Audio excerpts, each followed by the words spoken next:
great things can happen when groups of people get together, and that's what this convention is about. How else would you go see all these people if we all share that expense and share the commitment of meeting in one place? I think it can be really fun. Welcome to another episode of Contrabass Conversations, your show covering life on the low end of the spectrum. I'm your host, Jason Heath, and I'm so glad to have you here today. Check out our website at contrabassconversations.com for all the details about what's going on with this show.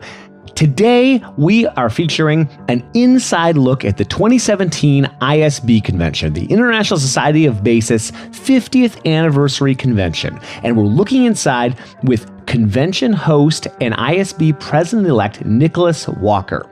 I first interviewed Nicholas about a year ago, mid-2016, for the podcast. And we put out actually 2 episodes. One was one of the interviews that I typically do, chronicling someone's life and what they're up to. And then we put out a preview episode for the convention that same time. But today, we've got all the details about what's going on with this event.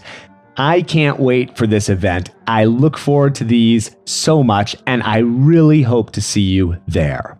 Before we get into this interview, I'd like to take a moment and thank D'Addario Strings for sponsoring the podcast. And I want to let you know about our latest giveaway with D'Addario for Kaplan strings. D'Addario is giving away 10 sets of Kaplan strings to Contrabass Conversations listeners. And if you'd like to be entered, go to contrabassconversations.com/strings. Kaplans are used by so many prominent bassists, including Andres Martin, Anthony Stoops, Volkan Orhan, Kurt Muroki.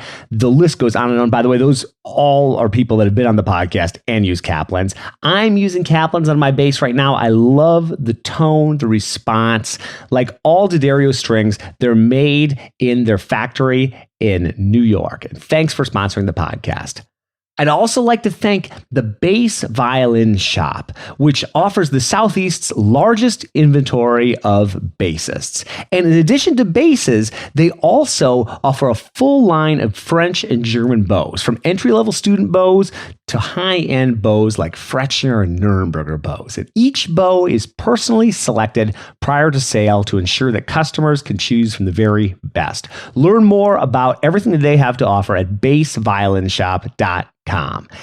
And thank you to Rosin Saver, which is a revolutionary storage device that keeps bass rosin feeling as fresh as the day it was made. What makes bass rosin so soft and sticky is the addition of natural waxes and solvents. And as these evaporate, your rosin becomes dry, powdery, and useless. And Rosin Saver, it works great. I've been using it for the last several months. It's also used by members of top orchestras like the Cleveland Orchestra, the Seattle Symphony, the Toronto Symphony, and many others. And if you go to rosinsaver.com and use the promo code HEATH, that's my last name, H-E-A-T-H, at checkout, you get 10% off any and all orders. Again, that's rosinsaver.com, promo code HEATH.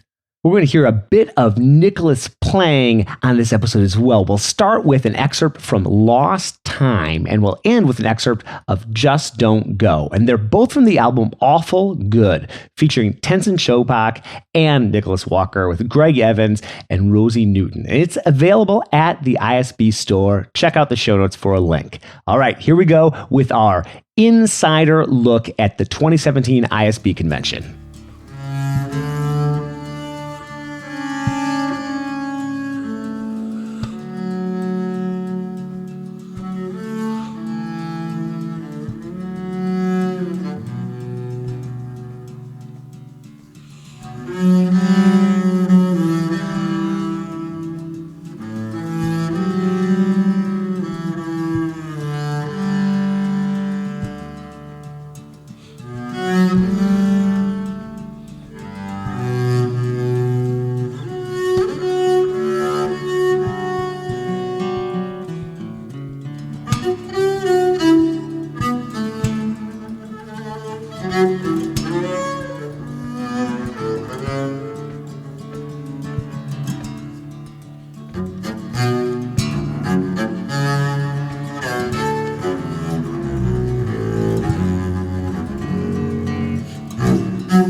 How are things? You're probably a busy guy right about now. Oh, yeah.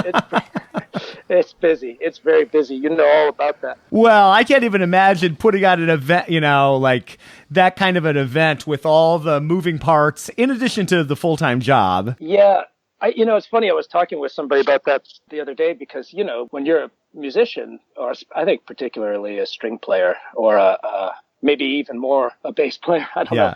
But we have like a 20-hour work week just at our instrument before we are like entitled to go do any of the other things that we aspire to do in our life, Right. So yeah, there's that, and then there's the teaching, and then this is a lot of hours. I can only imagine. You know what? The longer I'm involved in it, the more I understand the things that I've heard the chairs and presidents say before me over the years, Mm-hmm. and I know what they're trying to say. They don't want to be martyrs and ask for all of this, credit for what they're doing. But you sit here and you just realize what everybody else has done. And you just want the world to know, like, hey, the people who put Douglas and Forrest and Kristen and Jeff and the people who put this together before me, like, put hundreds and hundreds of hours of their life just donated to you so we could all be here. So just know that, Yeah, and it's easy to forget that. You talk about a thankless job. I've never done anything remotely as big, but I've been like involved in ASTA. I was the Illinois president and that kind of thing. But there's no convention associated with that, right? That's just right. I can't even begin to imagine the moving parts for something like that. And I think about Jeff, Bradistage, alone in his office, like doing all that ISB work for all those years, right? Like when I was in high school, I remember that was like the time that he did that. Yeah, he did. He played such a big role in transforming the organization from what it was to becoming what it is now. Yeah. So each of the different presidents have played a really different role, and it's interesting to reflect on how they correspond to the times, like how the bass was perceived in these different eras too, right? So the kind of work that Gary did in 1967 was a very different kind of work that Jeff had to do in the 80s, right? Which was different than what Ellison was doing in the early 90s or mid 90s or whatever, or John Clayton. And, and that the work that I have to do today, but we all have our mission. Somehow the bass and the bass community lets us know what that is, Yeah, that's fascinating to reflect on. I can totally see that, like how much it's like 1997 to 2017, like how much is different, right? A lot. That doesn't seem that long ago. I mean, I was like in the middle of college at that point, but how much it's changed in those couple decades, let alone like from 67. Yeah, so exactly. So, when you look at these blasts from the past, email blasts that are coming out from the home office, the ISB home office, the one that came out a couple days ago, it's saying that in 1999, the attendance was just under 800. Presumably it was a little less than that in 97. I don't know what it was in 97 actually, but then now we're closer to 1,500, right? Yeah. So we're almost double what it was then. And and membership has gone up a huge amount since then. But that doesn't make the level of work, it just means the nature of the work has changed, right? Right. Yeah. Yeah.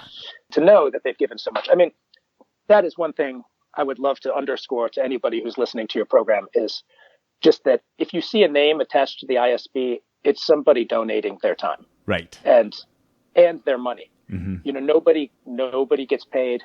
Madeline Crouch has a business, and she and her associates pull a salary from their business, and we are one of her clients. I can say that we get a whole lot more for our buck than we're probably entitled to. There's just we're treated with a lot of really extra love.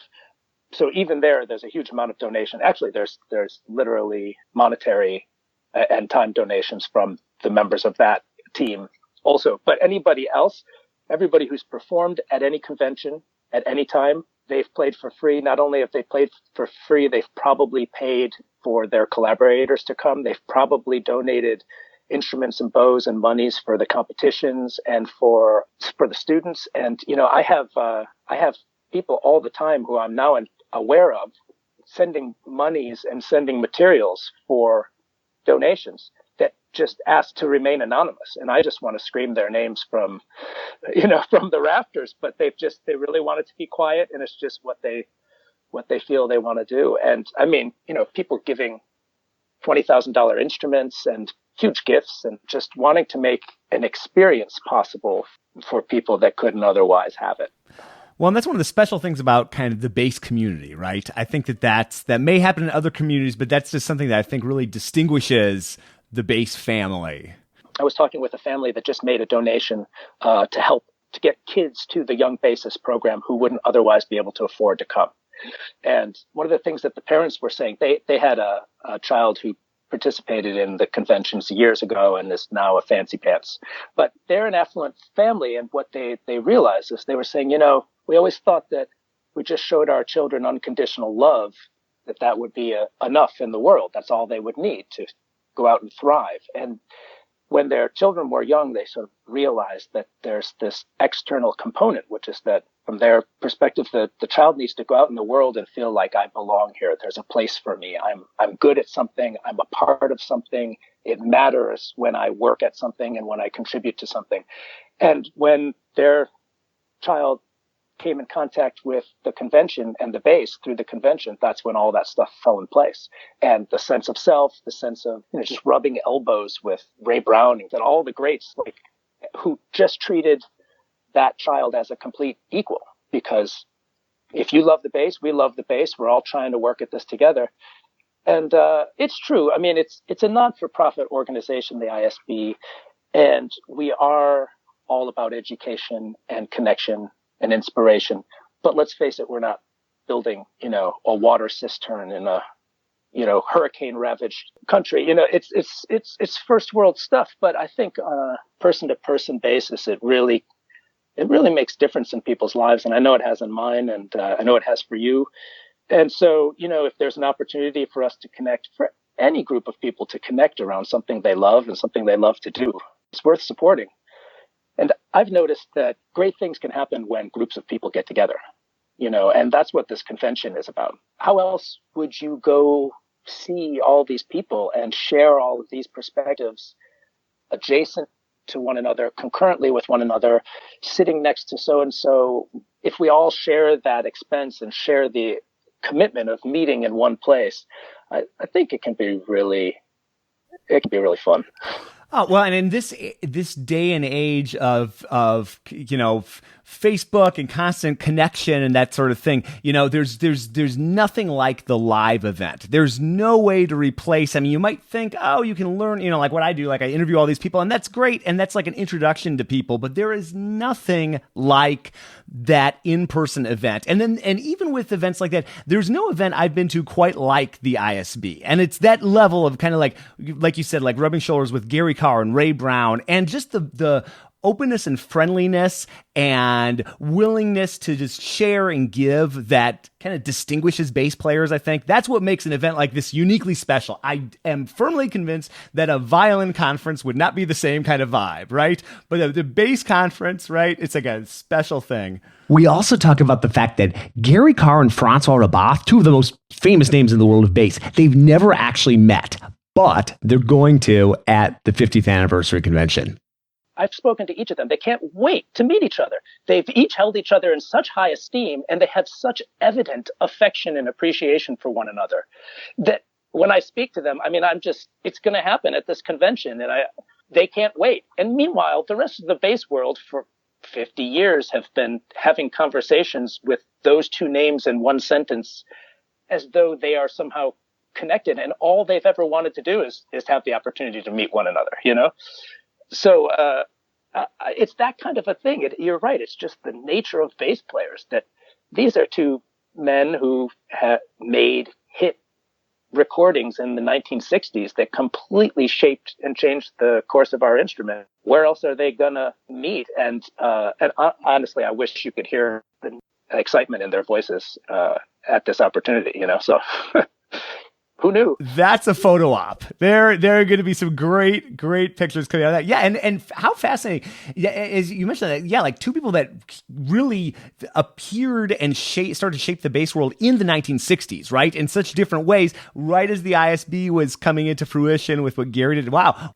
At the 50th anniversary, what a great time for those two titans to meet. Yeah, exactly. And the old days, we used to be talking about jazz and classical worlds colliding and stuff. Now it seems almost pointless or anachronistic to talk about our world that way. So, of course, if it's a bass player, it's part of our family. I think this is a new offering on the ISB side. I've been watching through the 2015 convention videos. And so I think that's within the last few months that became available, or like fairly recently, right? Exactly. Yeah. And it's so fun. I'm getting all excited for June, just watching through these great presentations. I was watching like Alex Hanna's masterclass and Lloyd Goldstein's presentation and Randy Kurtz and all these people from all these different walks of life. And that's so cool. One thing I'm really excited, and maybe we talked a bit about it when we talked back in June, but the daily technique program, like how's that going to work? This year at the convention, I wanted to do something new that we'd never really done before. I wanted to have a time where we could all work together at the bass. And this is one of the things that distinguishes all of my heroes and all of my colleagues who I admire and all of the students who I admire and across the board, is that at the end of the day, or at the beginning of the day, or inevitably, we need to work at our instrument, right? And so what we're doing is we're going to set aside a morning time from 9 to just before 10 each morning, well, Tuesday, Wednesday, Thursday, and Friday morning, to work out with a master. And the idea is that each session will begin with a very easy material that even a beginner could do, and sort of move forward to more and more advanced materials, maybe stuff that's even aspirational for a professional, even looking into the future, maybe. And that people can drop out as needed, or they can just get swept along in the mentorship of a more experienced player beside them. There's not going to be very much sitting around holding your bass while people talk at you. It's going to be mostly experiential. The leader of the session will be on a small platform in the middle of the gymnasium, and everybody will have basses and just play along, and there'll be a wireless microphone, and we'll work as we go. And the idea is to see how these great masters work, and see that they work, and see that all the people around you are working, and see that working can be joyful and an adventure and inspiring. So on Tuesday, June 6th, Paul Ellison will lead the group workout. He's calling it All About That Bow. And on Wednesday, June 7th, David Allen Moore will lead one. I think he's going to do his left-hand stuff, a left-hand approach on that day. And then on Thursday morning, June 8th, Gary Carr is going to lead the morning workout, which is something he's been doing since 1967, right? And if not before. And then on Friday morning, June 9th, Francois Rabat is going to lead the morning workout. So we get to work with these four really thoughtful, very dedicated workers of the bass. I mean, these are people who work at the bass every day, and it's part of who they are, and it's part of who we all are, and we get to just come and join in. So the thing that I think is really exciting about it is that I anticipate that, you and I will both just be there standing with our basses ready to learn. And I think the young bassist students are going to be there. I think Galen McCormick is including that as part of her curriculum for the Young Bassist program. It's specifically designed to not exclude or put amateur or enthusiast bass players, people who don't earn their living from playing the bass, on the spot. They're not going to be nobody's going to be singled out. It's just a big mass school of fish or something, school of basses. And hopefully it will generate an interest for specific materials or specific videos or follow-up discussions, and hopefully the people who are standing next to each other will see so-and-so is doing it, so-and-so might understand, and then ask questions of one another. And, that's our mission, right? Educate, inspire, and connect. And so this is one of the new things that's at this convention that wasn't at the previous conventions, I hope that it will endure and continue to be a staple in the coming conventions too. Well, I love the concept, and if you're going to pick 4 people to work with in that way, that's a world-class list. I couldn't imagine a list more exciting than those 4. That's great. Yeah, and of course, all 4 of them are delighted to be in the audience or in the other side of the stage for the other people. So there's a mutual esteem there as well. That's just a big love fest. And now we talk through the rest of the schedule after that morning workout session takes place. So the way the typical day is structured at this convention is that, well, of course, on the weekend before, competitors will arrive for the competition, right? And then on Monday, the 5th, the 14 and under, 15 to 18 solo competition, jazz competition, and orchestral competitions will take place. They all conclude that day before our opening ceremonies, except for the final round of the solo competition. That continues on Tuesday morning. So on Monday, we all meet and convene for the first time at 7 p.m. We have a keynote speech by Gary Carr. And then we have as is our habit, we have the performances by the jazz and solo competition winners from the last convention. And that means Mike Forfia and Sam Suggs will play. And I know that's going to be a really great show. On Tuesday morning, our convention begins. So yes, it begins at 9 a.m. with those technique classes and also with master classes and performances throughout the day. In the 10 o'clock hour each morning is the Different Strokes orchestral program, which is also something new that I've asked Alex Hanna to lead. He does the Different Strokes article for the ISB magazine. And Different Strokes is a concept that was put forward by Hal Robinson years ago. In fact, one of the great member benefits of being part of the ISB is that you can get back issues of all of the journals, and you can look through his amazing articles there. What struck me about Hal's Different Strokes articles is that they were not so much about how to win a job or the right way or wrong way to play an excerpt, but the idea was to celebrate the art of orchestral and large ensemble bass playing, and that there would be different approaches and different sounds, and that all of them are valid, and mostly what is needed is a discourse about it, a professional discourse that can be engaged from student perspective to veterans, and changing times and changing halls and changing approaches to repertoire and performance practice and everything else that goes into it. And so the idea with this 10 a.m. time frame through the week, Tuesday, Wednesday, Thursday, Friday, is that it's going to celebrate this kind of orchestral playing. So it's not a class. It's not a master class. It's not a how to win a job discussion. It's not a competition or debate about which way is right. What it is a chance to share and explore this art of orchestral playing, not audition taking, which are two distinct things, it turns out. So that's what's going to happen in the 10 a.m. hour. There are some other events that happen at that time because maybe not everybody is keen to do only that event. And then by around 11 a.m., we have a full plate of lectures and discussions and panel discussions and performances in a number of different halls. Then we break every day from 12 until 2. People can see the vendors. They can go have lunch in the cafeteria. They can socialize. They can take a walk, get a break, clear the head of all the stuff that has blown their mind that morning. And then from 2 to 5 p.m., we have a huge, that's the meat of the day. The 11 a.m. hour and the 2 to 5 hours, 2, 3, and 4 o'clock hours are full of events. There's 4 or 5 different events happening concurrently. And the happiest complaint that you receive as the convention organizer is there's too much good stuff to see. I can't possibly see it. And that's why these convention videos that we have can be helpful later, which are only for members only, right? So you have to be a member to see those videos in their full length. But of course, we don't want to over-program everything so there's only 4 or 5 people in each event, you know? So you have to cap it on one side and you want to maximize it on the other. And that's a tough balance to catch. But we're basically sticking with the same kind of programming that we've had at past conventions, which seems to work pretty well.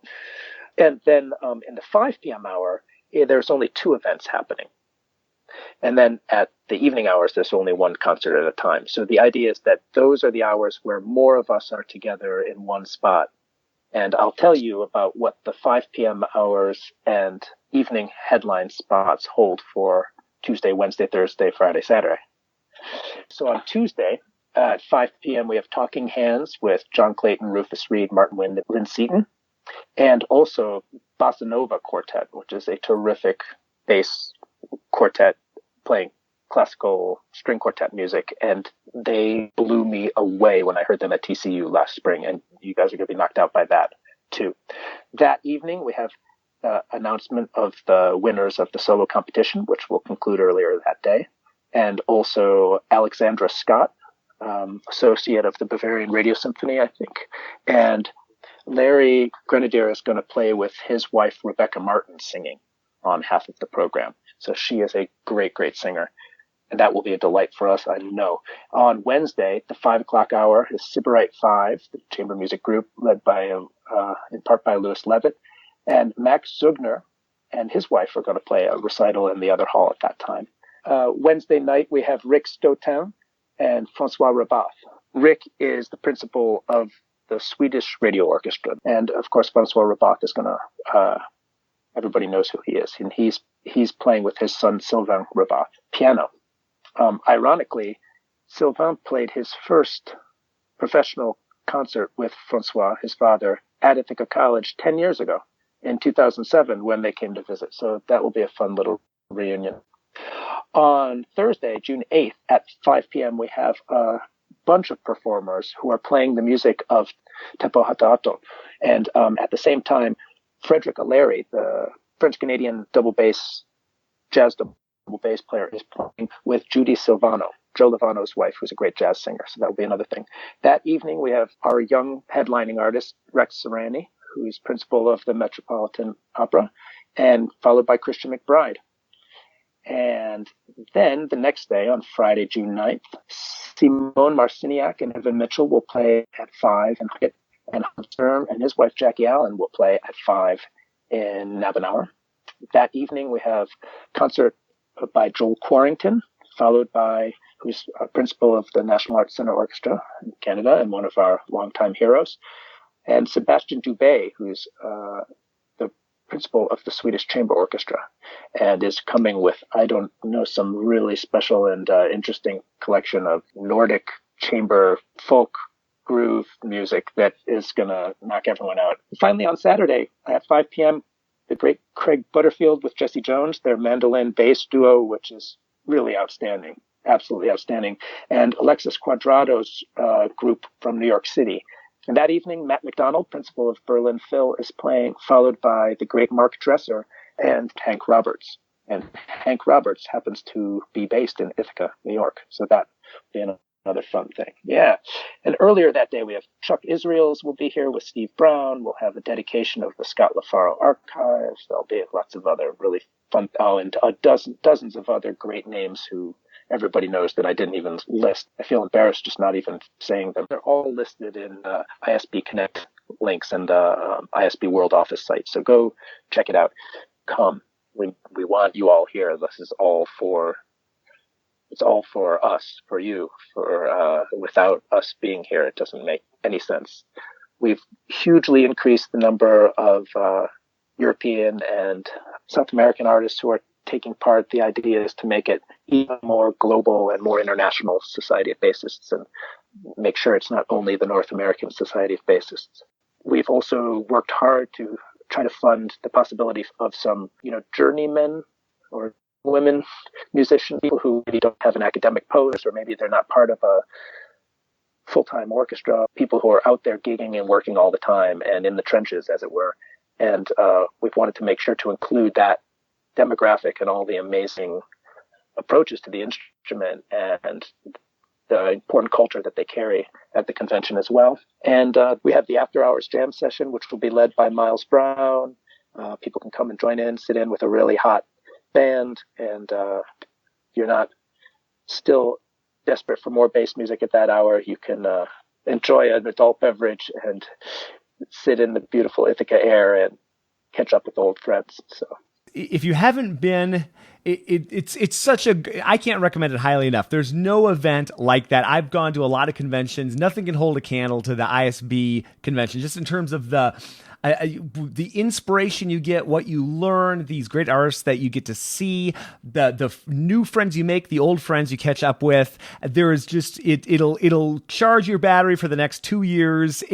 Even if you're on the fence at all, you owe it to yourself. You owe it to your craft.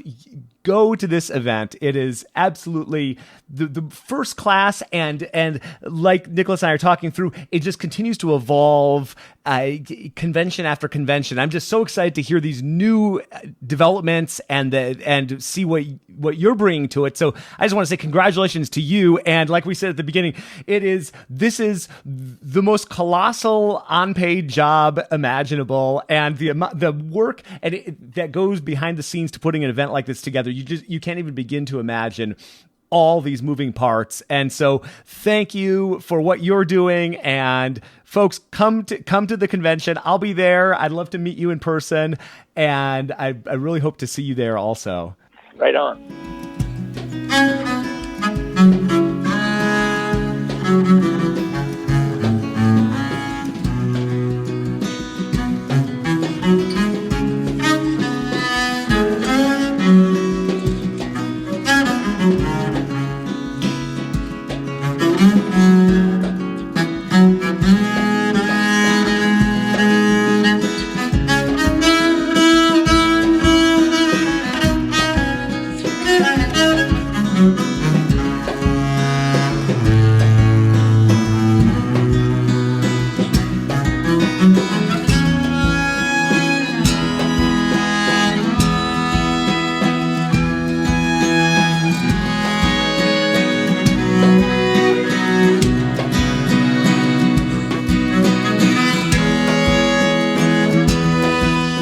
Well, there you have it. Doesn't that sound like fun? I can't wait for this event.